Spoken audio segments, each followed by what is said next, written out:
chaîne, abonnez-vous.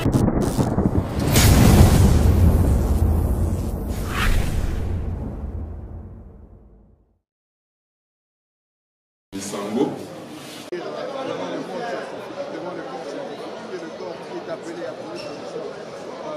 Et des réflexions, à mener des réflexions par rapport aux problèmes qu'on traite de l'électricité. Notre pays se retrouve aujourd'hui dans une situation tout à fait particulière, caractérisée par l'agression de la République dans sa partie est par un état d'unité que le Rwanda. Dans cette situation de guerre, qui est une situation de contrainte, l'économie du pays a subi un grand coup. Nous sommes en train de bâtir notre résilience économique et nous sommes en train de maintenir une certaine stabilité du cadre macroéconomique. Ça, c'est le résultat de certaines politiques de finances publiques qui ont été adoptées et qui ont été menées les 6 derniers mois par son excellence le ministre des Finances. Il a ici, au cours de son intervention dans cette matinée scientifique, présenté quelles sont les grandes mesures qui ont été adoptées par le gouvernement de la République afin de pouvoir stabiliser le cadre macroéconomique. Notamment, la monnaie, vous pourrez remarquer que la situation de guerre apporte une forte tension sur les finances publiques et afin de pouvoir répondre à ces attentes, le gouvernement devait adopter en fait certaines mesures pour maintenir le cadre macroéconomique. Cela passe également par une certaine politique d'investissement accrue dans les secteurs porteurs, notamment la construction de routes. Le ministre a présenté cela. Il a présenté quelles sont les politiques que le gouvernement a adoptées pour pouvoir maintenir le cadre macroéconomique malgré le contexte de guerre que nous rencontrons. C'est vrai, les chiffres ont été présentés, les chiffres ont été avancés. Nous ne pouvons pas, ou nous ne tombons pas aujourd'hui dans l'autosatisfaction, de dire que voilà, les choses se passent comme on aimerait que cela se passe. Mais déjà, il y a eu un début. C'est à la jeunesse aujourd'hui, devant la jeunesse que la priorité, c'est à la jeunesse de s'approprier les efforts qui ont été entamés, les efforts qui sont faits, de voir dans quelle mesure est-ce qu'on peut continuer, d'une part, à inciter les financements des infrastructures, dans le financement des projets dans le secteur agricole, afin de pouvoir booster les investissements dans le pays et bien sûr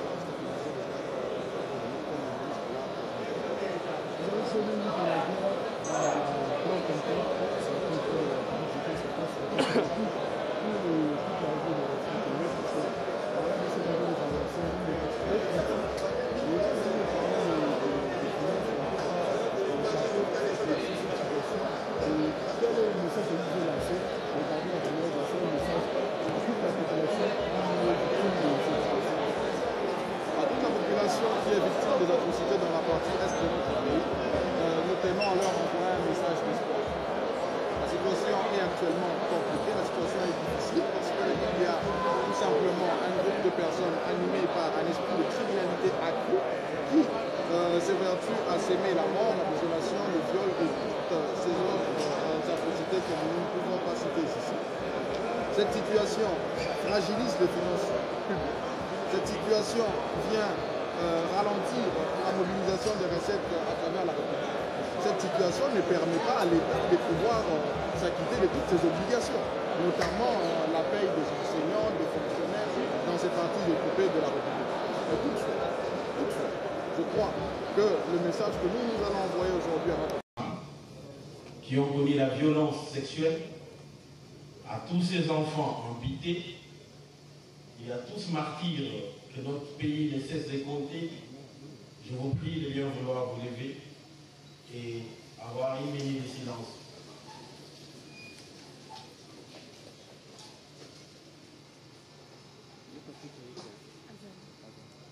Merci.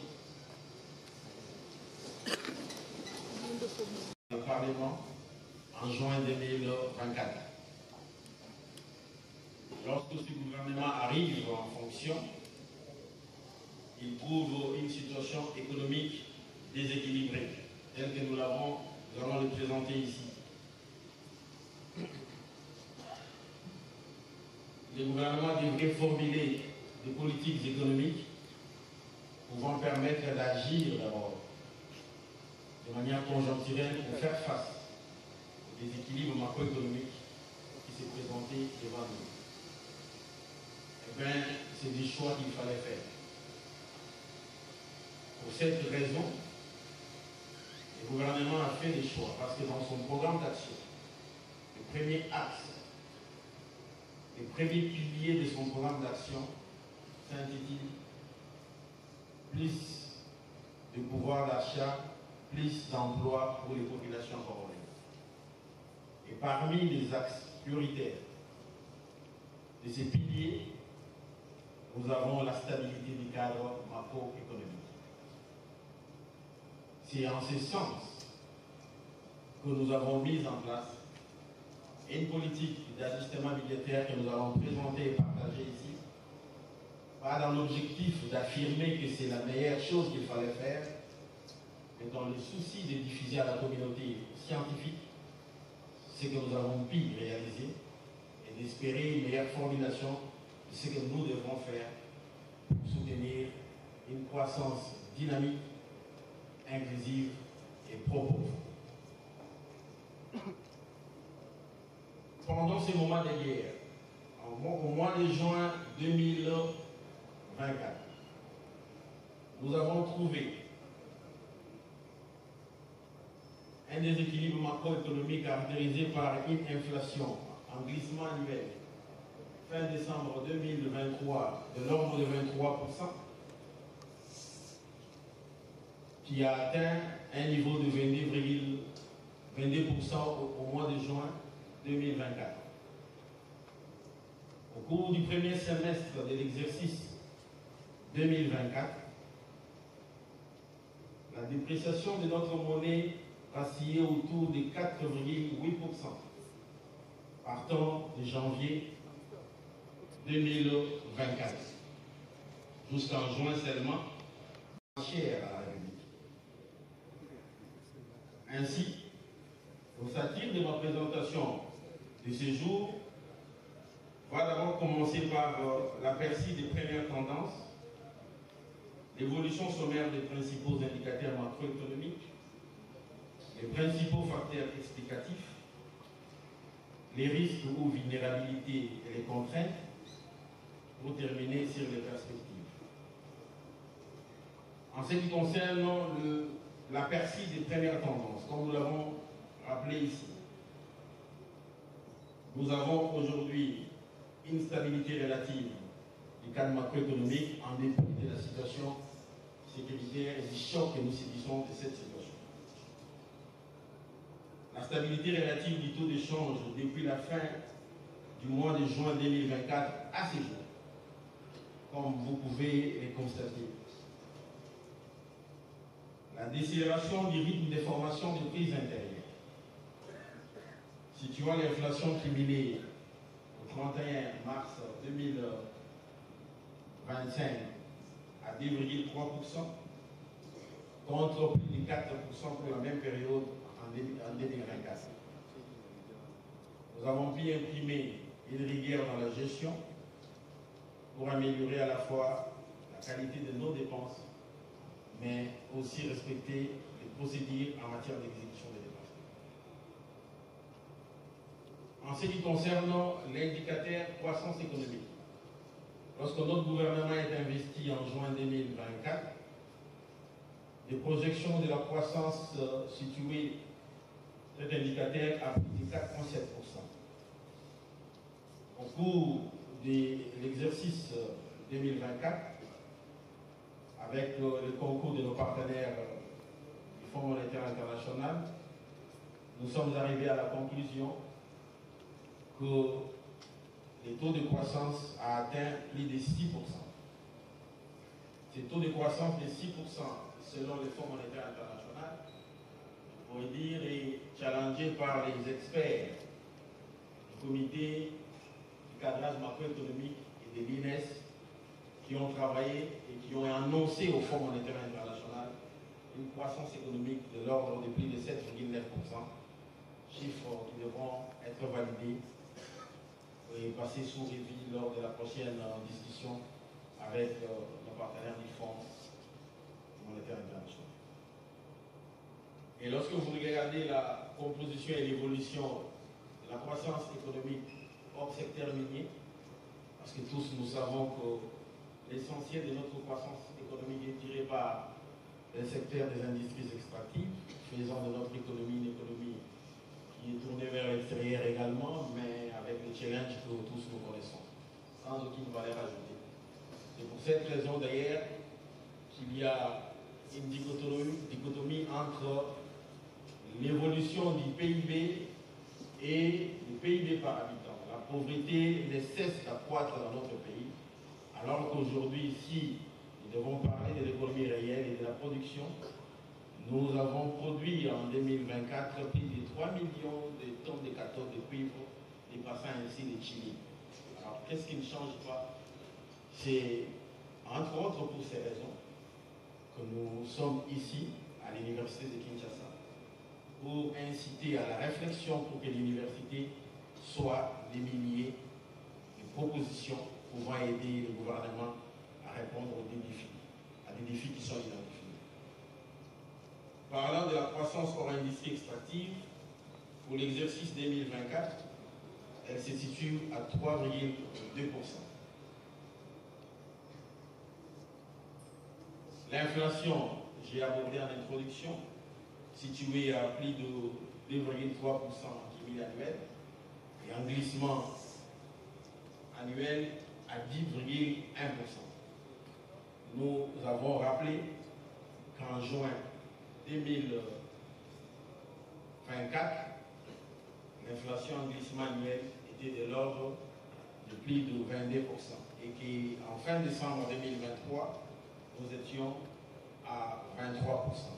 Et aujourd'hui, en glissement annuel, l'inflation se situe à 10%.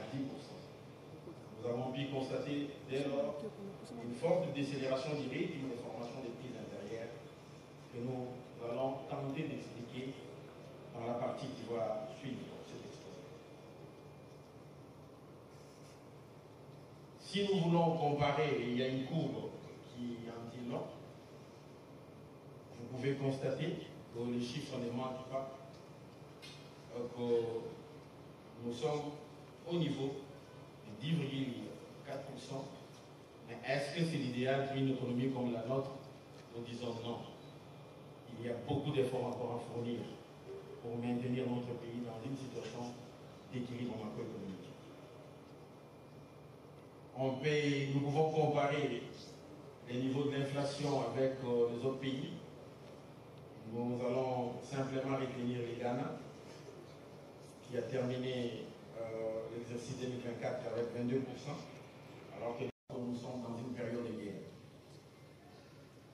Nous réservons d'annoncer les chiffres et les montants qui sont investis par votre gouvernement pour mettre fin à cette situation de guerre au nom du sceau des secrets de France.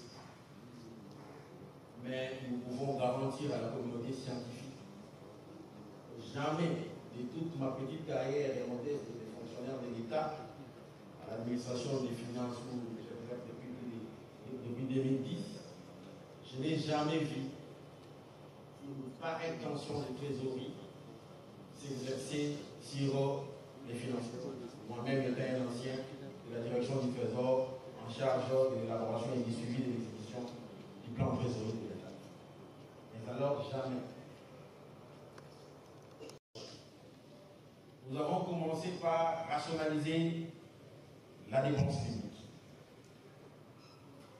Nous avons pu appliquer une politique budgétaire. Nous avons bénéficié de l'indépendance de la Banque centrale qui, indépendamment, avait déjà adopté une politique monétaire restrictive.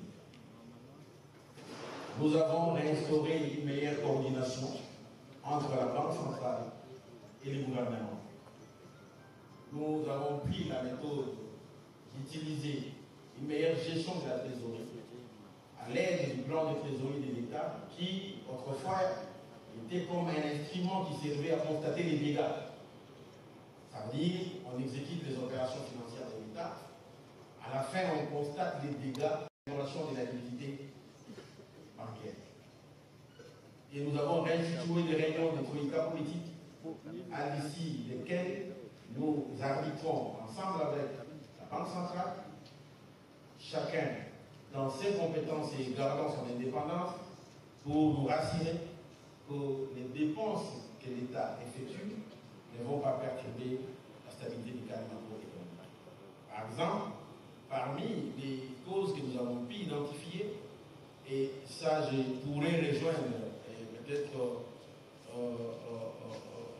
préciser, c'est que les savants et sachants disent dans la théorie économique, Milton Friedman a dit que l'inflation est partout et toujours un problème monétaire. Et l'injection de la liquidité et l'accroissement de la liquidité sur le marché est un élément, et je pourrais même m'hasarder à dire, les premiers déterminants de l'inflation. Sans pour autant renier ce que les autres sachants ont affirmé, en évoquant également les problèmes du taux d'intérêt, comme Fischer l'a annoncé, mais également la problématique de l'inflation importée. Mais l'essentiel de notre inflation, telle que nous l'avons résumée, était d'origine monétaire, de l'injection à partir de la politique monétaire expansionniste qui était mise en œuvre, qui n'a pas tenu compte des réalités macroéconomiques. C'est pour cette raison que dans une première phase, et en conjoncturel, nous avons agi sur la coordination de la politique monétaire et de la politique budgétaire en conjoncturel en réinstituant les outils de gestion des finances publiques dans les rôles de prévision pour permettre une meilleure prise de décision. Nous avons établi les fondamentaux en veillant à ce que les dépenses non essentielles ne soient pas exécutées. Une forme de rigueur. Nous avons fait un effort majeur pour que les niveaux de dépenses exécutées en procédure d'urgence, dont la moyenne oscillait autour de 23% pour l'exercice 2023, puissent nous aider à terminer l'année avec une moyenne de l'ordre de 11 à 15%. Et vous pouvez imaginer les efforts consentis de juin à décembre. Parce qu'au mois de juin, nous étions autour déjà de 20% des dépenses en urgence. Et au mois de juillet, lorsque nous arrivons, nous imprimons d'abord un choc brut en allant directement à un niveau de 7%. Et en essayant de relâcher un peu, on n'est pas étouffé les systèmes. Cette discipline en matière de gestion de la dépense publique, en dépit de l'aggravation de la situation de la guerre à l'est de notre pays et du choc irrélatif, nous a exposé à un certain nombre de vulnérabilités, dont notamment les niveaux de mobilisation des recettes. Et pour mieux mobiliser les recettes, nous avons décidé de mettre en œuvre un certain nombre de mesures. Et parmi ces mesures, nous avons décidé qu'au niveau de la Direction générale des impôts, l'on puisse généraliser la télédéclaration de la TVA pour les assujettis qui sont au niveau de la direction des grandes entreprises, y compris tous les sous-traitants qui sont pris en charge dans les structures opérationnelles telles les CIS, les CDI, comme les centres des impôts synthétiques de la Direction générale des impôts. Nous avons mis en place une mesure pour empêcher à ce que le contribuable qui sont répertoriés et identifiés avec des seuils internes de la Direction générale des impôts se conforment aux seuils tels que définis et déclarent leurs obligations fiscales en conformité avec les dispositions légales et réglementaires. Revenant sur les dépenses publiques, dans les mesures que nous avons imprimées, nous avons décidé à partir du mois d'octobre et de novembre, donc précisément le mois de novembre, d'accélérer les niveaux des investissements publics. Pourquoi? parce que nous croyons dans une croissance économique endogène. Et nous pensons que l'investissement public est un moteur qui peut créer des externalités positives pour induire un investissement privé conséquent en mesure de tenir l'économie. Et en ces termes, il y a un tableau qui, je crois, si ceux qui ont l'écran peuvent voir la page 19, qui montre l'évolution du niveau des investissements publics. Lorsque vous prenez l'exercice 2023, au premier semestre, nous avons pu investir plus de 772 milliards de francs congolais. Deuxième semestre, on a pu investir plus de 1000 milliards 516.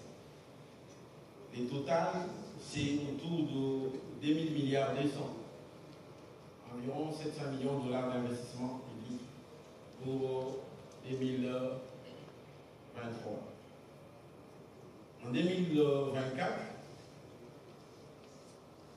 2000 milliards au second semestre et 1000 milliards au premier semestre, ça fait 3000 milliards 400, environ 1 milliard 200 d'investissements publics.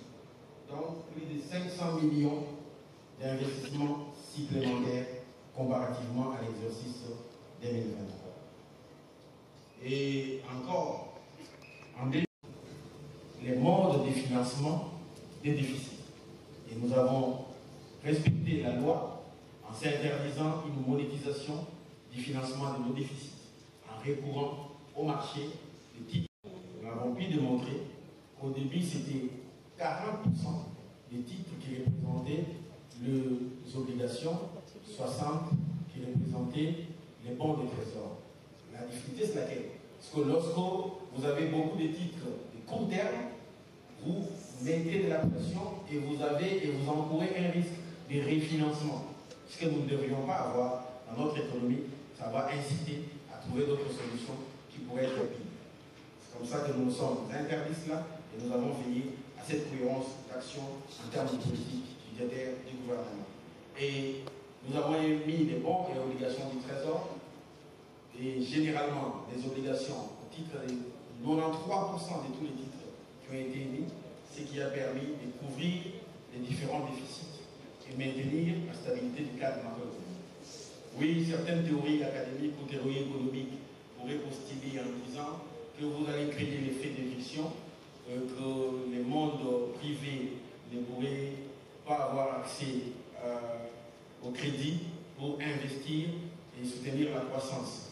Et nous avons pris la mesure pour éviter ces risques en veillant d'abord au niveau de la Direction générale des impôts à fiscaliser les revenus des investissements ou des placements extérieurs des banques commerciales. Il y avait une disposition claire dans notre code des impôts qui fiscalise les revenus au titre d'impôt sur les placements extérieurs. Mais jamais on l'appliquait. Il y avait même une doctrine administrative au niveau de la Direction générale des grandes entreprises qui semait les doutes en fiscalisant ces revenus. Et lorsque nous sommes arrivés, nous avons dit, parce que nous voulons utiliser notre marché pour financer les déficits, et à moindre coût, parce qu'il y avait 10%, nous voulons être à 9 ou à 8%, et pour ne pas créer l'effet d'éviction, la part d'investissement ou des placements extérieurs que vous étiez en train de faire, vous investisseurs, banques et sociétés X, si vous le faites encore, nous fiscalisons pour nous payer l'impôt. Mais si vous investissez dans les banques, il n'y a pas des impôts à payer, comme les décrets portant organisation et fonctionnement du marché des titres intérieurs distribués. Donc, nous avons fait de l'incitation pour que les banques disponibilisent la trésorerie pour soutenir, disponibilisent leurs dépôts pour financer les crédits.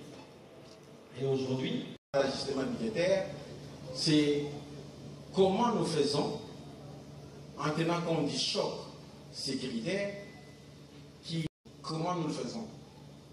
Nous avons démontré et expliqué ici ce que nous avons fait en ce qui concerne les volets des richesses, sont des indices qui peuvent nous pousser à faire asseoir l'impôt. Donc, j'ai terminé par dire et répéter 3 fois croissance économique endogène, croissance économique endogène. Donc, je crois profondément que dans une économie comme je n'ai pas la qualité, moi, comme l'a fait prof Foya, de contester la pensée libérale. Je crois que toutes les pensées concourent à des formulations de politiques économiques qui vont construire différentes nations face à des chocs bien précis, à des périodes et des époques qui divergent d'un pays à un autre. Mais pour notre pays, je suis tenté de croire qu'il faut que l'État joue encore davantage un grand rôle, qu'il investisse et que cet investissement public crée des conditions de l'investissement privé pour inciter et que de ces cercles pourrait être impulsée une croissance endogène qui va sortir les gens de la misère et de la précarité. Parce qu'aujourd'hui, toute notre production est exportée à l'état brut sans valeur ajoutée. Alors, quel est le miracle? De l'autre côté, on dit que les pays, les Congo a des risques de corruption, les Congo a un tel risque. Les investisseurs hésitent, d'autres viennent, alors que le pays offre des conditions meilleures que beaucoup.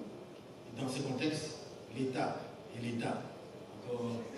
Je crois que j'ai répondu à madame qui a posé la question à mademoiselle. Je crois dans la croissance économique endogène et dans ses vertus et son succès. Dans les différents pays à des époques bien déterminées, que ce soit, je vais prendre la grande puissance, lorsque le président Obama arrive, qu'est-ce qu'on fait? C'est un programme massif d'investissement public qui cible des secteurs porteurs de croissance, ce qui impulse la dynamique de la croissance économique et qui ressort le pays de la crise. Toujours les jeunes abonnés.